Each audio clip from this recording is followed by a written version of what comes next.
हमारी धरती पर करोड़ों साल पहले बहुत ही विशाल और भयानक जानवरों का राज था और आज के जानवरों के मुकाबले उनका कद बहुत ही विशाल था। पर उनमें से एक रेप्टाइल ऐसा है जो आज करोड़ों साल बाद भी धरती पर मौजूद है। यह रेप्टाइल अपने शिकार की तरफ बहुत ही चुपके से बढ़ता है और अपने शिकार को पूरा निगल जाता है, जो अपनी चमड़ी को कपड़े की तरफ बदलता है। जी हाँ, मैं बात कर रहा हूँ सांप की, जो धरती के सबसे मिस्टीरियस क्रीचर है, जिससे सब लोग डरते हैं क्योंकि वो अपने शिकार को काटता है या फिर आपकी आंखों के सामने वो अपने शिकार को पूरा निगल जाता है। अगर मैं बात करूं आज के इस मॉडर्न समय की, तो आज जो सबसे बड़े सांप पाए जाते हैं वो बोआ और पाइथन प्रजाति के सांप, जो 26 फीट तक लंबे होते हैं, यानी कि 8 मीटर लंबे।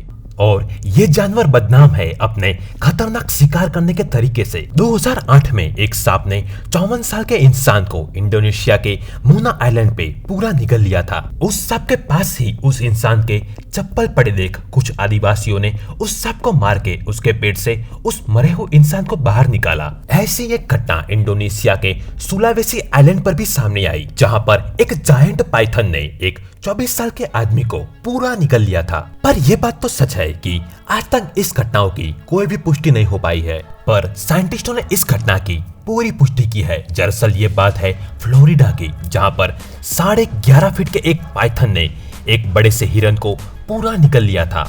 और इसमें चौंकाने वाली बात यह थी कि हिरन का जो वजन था वो 16 किलो था और जो बोआ का वजन था वो 14 किलो का था। तो आखिर कम वजन का होने के बावजूद भी उस सांप ने उस हिरन को कैसे निगल लिया, और सांप ने इतने बड़े जानवर को अपने मुंह से आसानी से कैसे निगल लिया, वो भी अपने आप में किसी जादू से कम नहीं। पर यह तो बात हुई आज के सांपों की, पर अगर हम बात करें एंशिएंट सांपों की, यानी कि 6 करोड़ साल पहले के सांपों की, जो इससे भी कई बड़े जानवरों को आसानी से निगल जाता था। और इसमें से कुछ सांप तो ऐसे हैं जो डायनासोर को भी पूरा निगल जाते थे। ऐसा ही एक सांप है जिसका नाम है सानाजे, जो हमारे भारत में ही 6.5 से 7 करोड़ साल पहले पाया जाता था। और ये सांप ज्यादातर डायनासोर को ही अपना शिकार बनाता था।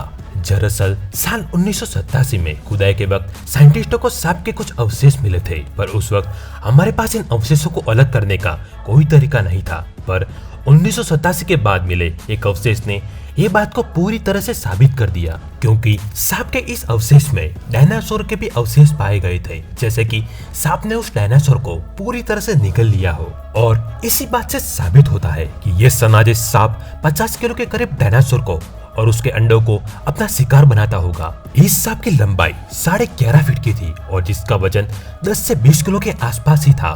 फिर भी ये सांप 50 किलो के डायनासोर को आसानी से निगल जाता था।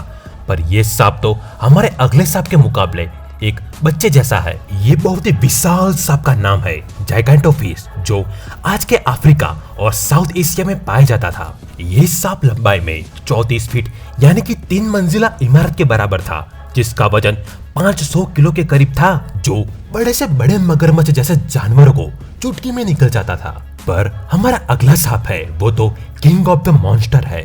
साल 2009 में कोलंबिया के कोयले के खदान से आर्कियोलॉजिस्ट को एक सांप के कंकाल के काफी सारे टुकड़े मिले। जब साइंटिस्टों ने इसको आपस में जोड़ा तब इसकी लंबाई 50 फीट तक हुई, जिसको साइंटिस्टों ने नाम दिया टाइटेनाबुआ।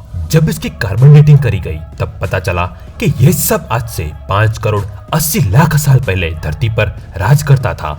50 फीट लंबे इस सांप का वजन था 1 टन यानी कि 1000 किलो। अगर हम बात करें टीरेक्स की, तो जब ये अपने शिकार को दबोचता था तो उस शिकार पर मानो जैसे 2 व्हाइट शार्क ने दबोचा हो उतना प्रेशर लगता था। पर अगर हम बात करें टाइटेनाबुआ की, तो ये अपने शिकार पर 400 पाउंड पर स्क्वायर इंच जितना प्रेशर डाल के उसको दबोचता था, यानी कि 3 एफिल टावर जितना वजन, जो किसी भी शिकार की हड्डियों को तोड़ मरोड़ कर चूर चूर कर देता था। इसीलिए अगर हम टीरेक्स और टाइटेनाबुआ की तुलना करें तो ये सांप एक ही झटके में टीरेक्स की हड्डियों को मसलकर उसे आसानी से निगल सकता था। अगर हम बात करें टाइटेनाबुआ के जबड़े की, तो वो 1 मीटर जितना खुल जाता था, जिसकी वजह से वो हाथी से भी बड़े जीवों को कस के जकड़ने के बाद उसको आसानी से निगल जाता था। और इसी की वजह से ये सांप को किंग ऑफ द मॉन्स्टर कहा जाता है। पर बात यह है कि ये दोनों जीव अलग अलग समय पर इस धरती पर राज करते थे, इसीलिए टीरेक्स इतने खतरनाक जीव का टाइटानोबोआ जो उससे भी खतरनाक था उनका कभी मुकाबला नहीं हुआ।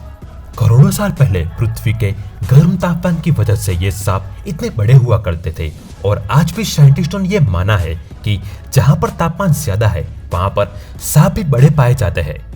और अमेज़न के जंगल में रहने वाले कुछ आदिवासियों का ये दावा है कि टाइटानोबोआ आज भी वहाँ पर मौजूद है, जहाँ के कुछ लोगों का कहना है कि उन्होंने 50 फीट लंबे एक सांप को देखा है और वो लोग उस सांप की पूजा भी करते हैं। पर इस बात में कितनी सच्चाई है इसके बारे में कोई ठोस जानकारी नहीं मिल पाई है और कुछ साइंटिस्टों का भी ये मानना है कि वहाँ पर हो सकता है कि टाइटानोबोआ आज भी मौजूद हो, क्योंकि अमेज़न का जंगल वैसे भी हमारे लिए बहुत ही रहस्यों से भरा पड़ा है और वहाँ पर आज भी कई अनदेखे जीव पाए जाते हैं। तो ये मानना गलत नहीं होगा कि शायद ये सब आज भी वहाँ पर मौजूद हो। आपको क्या लगता है, क्या टाइटानोबोआ आज भी मौजूद है? हमें नीचे कमेंट करके बताएं।